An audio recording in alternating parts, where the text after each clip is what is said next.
Let's welcome Benicio del Toro. Un aplauso, por favor. Welcome. Chase Infinity. Welcome, Chase. Leonardo DiCaprio.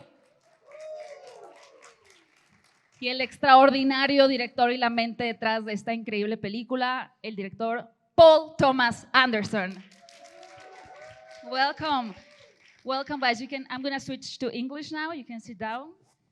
Thank you so much for being here, be with the press. How is Mexico treating you so far? I was just saying, we have to get out of here. We're going to weigh 300 pounds if we stay here any longer. The food and the hospitality is so amazing. We've had such a wonderful time so far. Beautiful. That's my first time here. Oh, wow. It's your first time. Yeah. It's your baptized here in Mexico then. Amazing. I think that the things that I normally love in movie are the characters. You know, those are the things that I gravitate towards the most. So that's just kind of my main attraction. But for this, what was interesting to go into the story and really be determined to make an action film. Now, it doesn't have a traditional plot of an action film, but to give it the momentum that you would get in an action film. Every action has a reaction. Everything is constantly being, there's dramatic tension all the way throughout.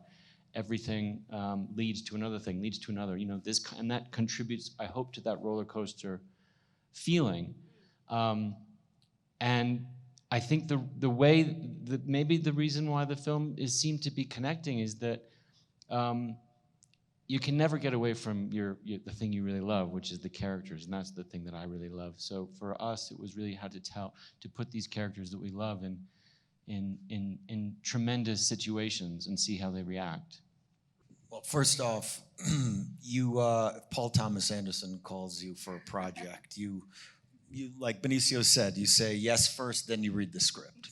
He's created such unique worlds that you feel immersed in, and for this one, the fact that I love films that have a tremendous amount of thought put into them, that have layers to them that are, you know, unpredictable in their nature. And Paul started writing this 16 years ago, 17 years ago, and it's so topical to the world that we live in, but it's so entertaining at its core. And these characters have, you know, these three characters have such a humanity to them. They're flawed characters that are trying to make their way in a world of extremes.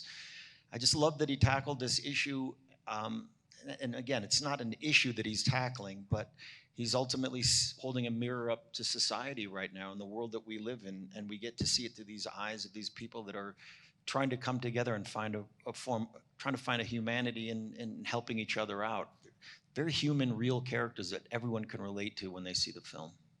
I mean, I think, like Leo said, if Paul calls, nobody is ever going to say no. And just getting the chance to be on his set, which are the ultimate master classes, and to work with, like, Leonardo DiCaprio, Benicio del Toro, Sean Penn, Regina Hall, and Teyana Taylor, it's a chance that I was never going to pass up. But also getting to work with him and workshop, like, Willa and her character and learn more about him and his process. I think that really made me fall in love with the project more than anything.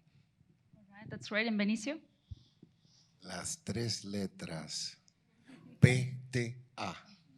Paul Thomas Anderson, como dice, like Leo is saying, he creates a real original story, unpredictable, full of humanity, humor. Every character is three-dimensional, even the bad guys. And he explores the human condition in this great action-driven, you know, charging story. That's the first thing. And then it's the cast, you know, which is Leo was attached to it. I've always wanted to work with Leo. Sean Penn is one of those actors I've also admired since I first started. And then Teyana Taylor, Regina Hall, and then this one over here was a bucket of lightning. She lights up that screen, and it was a pleasure to work with her. I have children of my own. I have 3 daughters, so it was very easy for me to connect to Bob it was very easy for me to cherish Willa and feel deeply about her, and to write a scenario like this. It was not far away from my life. I don't sit around smoking pot all day on the couch, you know, like Bob or something like that. But I think any parent always feels a little bit like a failure, and always, you know, those first years of fatherhood are so magical, and then they start to turn into this, and they have their own minds, their own yearnings, their own desires, and you in that kind of transition of letting them blossom into that was very easy for me to understand. It was very close to my fingertips. So yeah, we have a lot of wonderful characters in this movie, terrific kind of supporting players, but the heart of the movie is where my heart is with the two of them. Well, the laughter came kind of naturally, the humor came naturally by the predicaments that Paul put in place.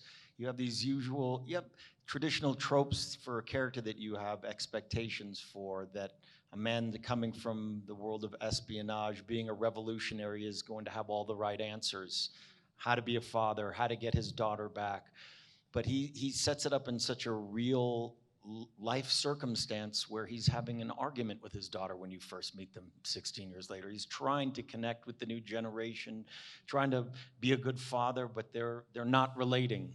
And then the one singular idea that Paul set up, which doesn't make it a traditional sort of heroic character, is the fact that he can't even remember the password. He's a series of mistakes, but it's in his sheer act of moving forward and persevering that makes him heroic. And that was, I think, something that we kind of discovered as we went along. Every time we came to these very dramatic points, and Paul's very malleable with actors, he's open to new ideas. Every time we came to these very dramatic points of heroism, we kind of decided to go the opposite direction. And then it culminates, without giving the ending away, in this very powerful scene between a father and a daughter.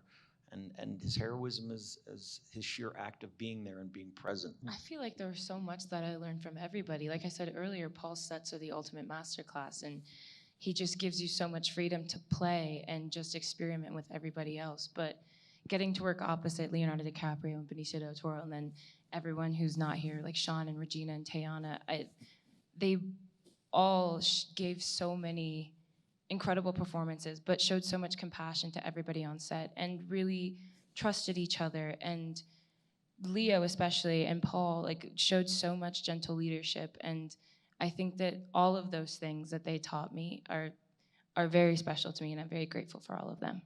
Paul had the beginning of the character and the ending of the character. And we explored the whole journey of the character. And together we just came up with what you see. Part of that is that Paul loves the process of the actor, and also did something that was very cool too, which he brought a lot of non-actors to participate with us as actors. And I've seen it described that my character is a leader, and perhaps the seed of that really started when we were forced to include these non-actors to participate and believe what we actors need to convey. So Leo and myself, we had to be leaders for these non-actors to follow us. And I think we achieved that. And I think that sparked the chemistry between Leo's character and my character. And if I may add, you know, the whole idea is, I think Sensei is the perfect friend. And I know Paul a little bit, and he's got a lot of friends. He's very loyal with his friends. You can see here how he dedicates the film to the first AD, Adam Subner. And so, you know, I think everything comes from his, and he just allows the actor to bring yourself into it, to help it, you know, become real.